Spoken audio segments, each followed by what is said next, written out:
샬롬. 한 주 동안 잘 보내셨는지요? 이번 주부터는 고린도 전서의 내용을 통해서 새롭게 말씀 묵상을 시작합니다. 앞으로 또 주어질 그 말씀을 기대하는 모습으로 함께 할 수 있기를 기대합니다. 첫 번째 질문입니다. 바울은 자신을 어떻게 소개하고 있나요? 바울은 1절 말씀에서 자신의 그리스도 예수의 사도로 부르심을 받은 자라고 소개하고 있습니다. 그런데 이 소개 앞에 한 가지 내용을 덧붙입니다. 그것은 하나님의 뜻을 따라 사도로 부르심을 받았다는 것입니다. 이 하나님의 뜻은 무엇이었을까요? 이미 다 알고 있겠지만 사도행전 9장 15절의 말씀을 보면 가라, 이 사람은 내 이름을 이방인과 임금들과 이스라엘 자손들에게 전하기 위하여 택한 나의 그릇이라 라고 기록되어 있습니다. 하나님께서 바울을 택하시고 부르셨던 것은 예수 그리스도를 전하기 위함이었습니다. 바울이 이방인들에게 복음을 전하면서 가장 중요했던 문제 중 하나가 자신이 누구냐 하는 문제였습니다. 왜냐하면 복음을 전해야 하는 바울이 예수 그리스도와 전혀 관계가 없는 사람이라고 하면 그만큼 신뢰감을 줄 수가 없습니다. 권위가 없는 것이죠. 그렇기 때문에 자신이 하나님의 뜻을 따라 예수 그리스도를 전하는 사도로 세워졌다는 것을 다시 한번 중요하게 이야기하고 있는 것입니다. 그것도 인사말에서 가장 먼저 중요하게 말합니다. 그래야 자신이 복음과 관련된 이야기를 해도 고린도의 성도들이 자신의 이야기를 들을 것이기 때문입니다. 그렇기 때문에 예수 그리스도의 사도로서의 모습은 가장 중요한 사실 가운데 하나였던 것이죠. 절대 빠져서는 안 될 내용이었습니다. 또한 앞으로 바울이 하게 될 이야기도 자신의 생각과 뜻이 아니라 결국에는 하나님의 뜻을 따라 예수 그리스도를 전하는 것이라는 사실을 더욱 분명하게 밝히고자 하는 의도도 있었던 것이죠. 왜냐하면 이방인들이 생각하기에는 얼마든지 선생의 역할을 하고 지혜롭게 이야기할 사람들은 있었기 때문입니다. 하지만 중요한 것은 바울은 하나님의 뜻을 따라 복음을 전하기 위해 세워졌다는 것입니다. 우리들도 마찬가지로 바울과 같이 복음을 전하는 하나님의 자녀로서의 또 사명을 부여받았습니다. 그것을 기억하시고 하루하루 또 바울의 말씀을 기억하며 지낼 수 있기를 바랍니다. 두 번째 질문입니다.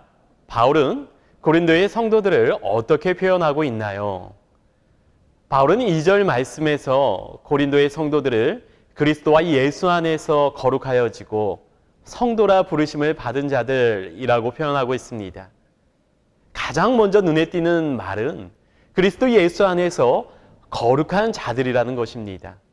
거룩이라는 말의 의미는 무엇일까요? 익히 우리가 잘 알고 있듯이 거룩이라는 말은 세상과 구별되었다는 것입니다. 예수 그리스도를 믿음으로 하나님께 속하였기 때문에 다른 사람들과는 다르다는 것이죠. 무엇보다도 그리스도 안에서 거룩하여졌다는 것은 예수 그리스도를 통해서만 구원받을 수 있기 때문에 예수 그리스도를 믿는 고린도의 성도들이 구별된 하나님의 백성이라는 것입니다. 그런 의미에서 바울이 성도라고 부르고 있는 것이죠. 그런데 고린도의 성도들은 부르심을 받았다고 합니다. 즉 자신들의 힘으로 구원받은 게 아니라는 것입니다. 하나님의 뜻 가운데 하나님의 부르심으로 예수 그리스도 안에서 구원받았다는 것입니다. 부르신 주체는 하나님이시고 부름받은 대상이 고린도의 성도들입니다. 바울의 짧은 인사말 가운데에서도 바울이 나타나고자 하는 말은 상당한 의미를 갖습니다. 그리고 바울은 이와 같은 표현들을 통해서 고린도의 성도들이 자신들의 정체성을 확실히 인식하기를 바라던 마음도 있었다는 것을 알려주고 있습니다. 우리 은석교회 청년들도 거룩한 하나님의 백성입니다. 예수 그리스도 안에서 성도로 부르심을 받았습니다. 그렇기 때문에 우리의 모습도 구별된 모습이어야 합니다.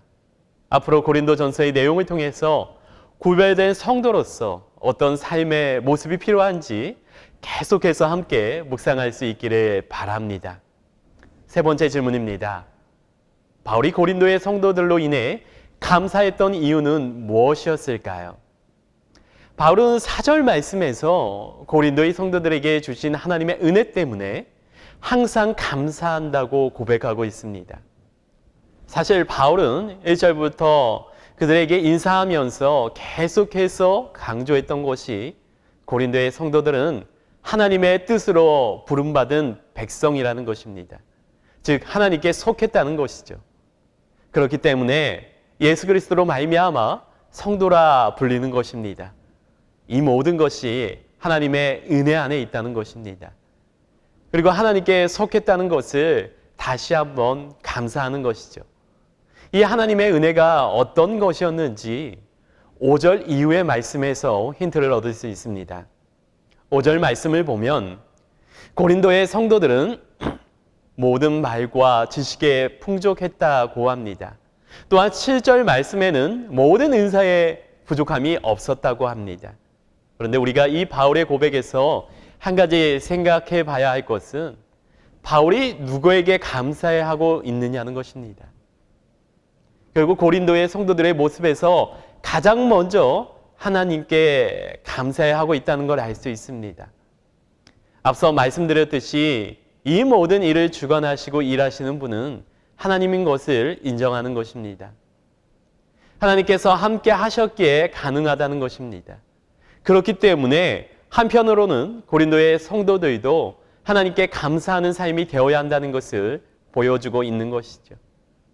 여러분들은 어떻습니까? 우리의 여러 가지 상황에서 하나님께 감사를 표현하는 삶을 살고 있었는지 돌아볼 수 있기를 바랍니다. 네 번째 질문입니다. 고린도의 성도들은 예수님의 재림에 대해서 어떻게 생각하고 있었나요? 오늘 본문에서 바울은 재림이라는 단어를 사용하고 있지는 않습니다. 하지만 7절 말씀을 보면 바울이 분명히 재림을 들고 하는 말이라는 것을 알 수 있습니다. 바로 우리 주 예수 그리스도의 나타내심을 기다림이라는 표현입니다. 바울이 여러 지역을 다니며 복음을 전하던 이 시기는 이미 예수님께서 부활하시고 하늘로 승천하신 이후였습니다. 그런데 사도행전에 분명히 예수님께서 세상에 다시 오실 것이라는 것을 약속합니다. 우리는 예수님께서 다시 오신다는 것을 재림이라고 말합니다. 그렇기 때문에 예수 그리스도를 믿고 따르는 사람들에게는 바로 이 재림을 기다리는 삶을 살아가야 하는 것입니다. 재림을 기다린다는 건 역시 성도로서의 구별될 모습입니다. 복음의 핵심 내용이라고 할 수 있습니다. 왜냐하면 앞으로 삶이 예수 그리스도를 중심으로 예수님의 다시 오실 날을 기다리며 살아가는 날이 되기 때문입니다. 재림을 기다리는 신앙생활이 성도에게 의미가 있기 때문입니다. 재림을 기다리는 삶이 결국 삶의 힘이 되고 천국을 소망하는 삶이 되는 것입니다. 바울은 고린도 성도들의 모습을 표현하면서도 앞으로 우리가 살아가야 할 미래가 바로 재림을 기대하는 삶이 되어야 할 것을 알려주고 있기도 한 것입니다. 지금의 우리들도 예수님의 재림의 때가 언제 이루어질지 알 수는 없습니다. 하지만 우리가 기억해야 할 것은 언젠가 그날이 올 것이라는 믿음과 함께 그때까지 예수 그리스도 안에서 거룩한 삶을 살아야 하는 것입니다.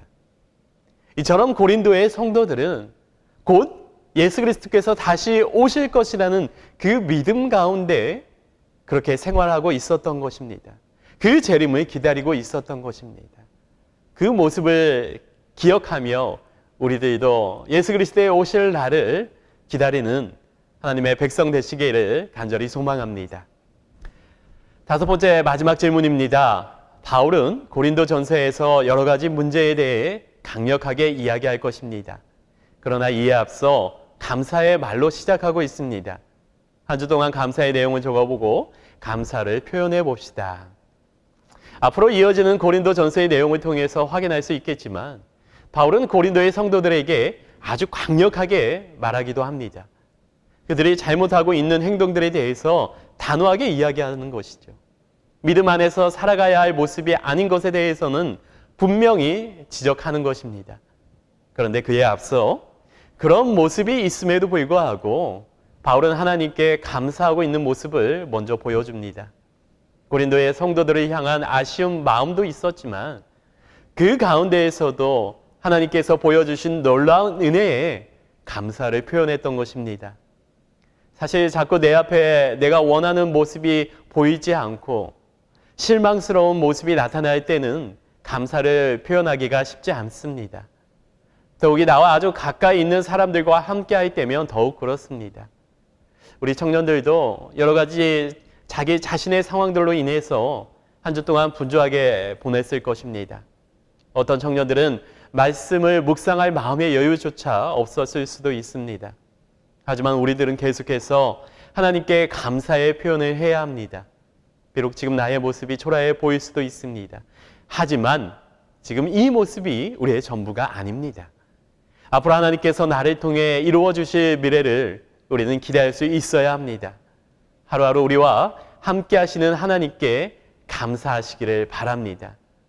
예수 그리스도께서 다시 오실 날을 기다리며 감사함으로 하루하루를 믿음 안에서 보낸다면 하나님께서는 우리가 생각하지도 못할 모습들로 하나님의 일을 이루실 것입니다.